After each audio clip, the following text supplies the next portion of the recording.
America ভারতকে destabilise করার চেষ্টা করছে। স্পেসিফিক্যালি এদের কারেন্ট গভর্নমেন্ট জর্জ সোরোস আর এদের দ্বারা ফান্ডেড OCCRP, যেটা একটা বড় crime and corruption reporting agency. আর এই অ্যালিগেশনটা করেছে বিজেপি।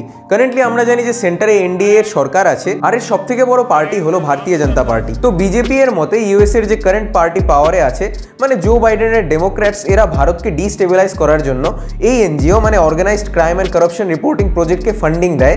সাথে বিলিয়নিয়ার জর্জ সোরোসের নামও নেওয়া হয়েছে। জর্জ সোরোস আগাগোড়াই অ্যান্টি ইন্ডিয়া ন্যারেটিভে নিজের কন্ট্রিবিউশনস করেছেন, আর এটা কোনো নতুন গল্প নয়। কিন্তু এটাতে USA এর স্টেট ডিপার্টমেন্টকে ইনভলভ করা সিরিয়াস ম্যাটার। USA যদিও এর রিপ্লাইয়ে বলেছে যে এরা খুবই ডিসঅ্যাপয়েন্টেড, আর এই অ্যালিগেশনের ডিফেন্সে এরা বলেছেন যে এরা অনেক NGOকেই ফান্ড করেন।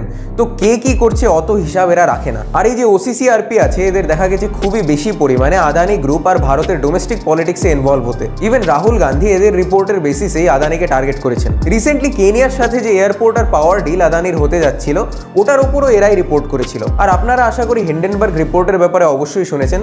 George Soros is a big investor in Hindenburg foundation. এদের রিপোর্ট আর US কোর্টের আদানির বিরুদ্ধে কেসের পরেই কিন্তু আদানি শেয়ারসে ম্যাসিভ ফল হয়। তো এখানে পুরো মামলা খুবই পেঁচানো, which is even confusing for me too। আপনার এই পুরো বিষয়ে কি মতামত আমাকে কমেন্টে অবশ্যই জানাবেন। ধন্যবাদ।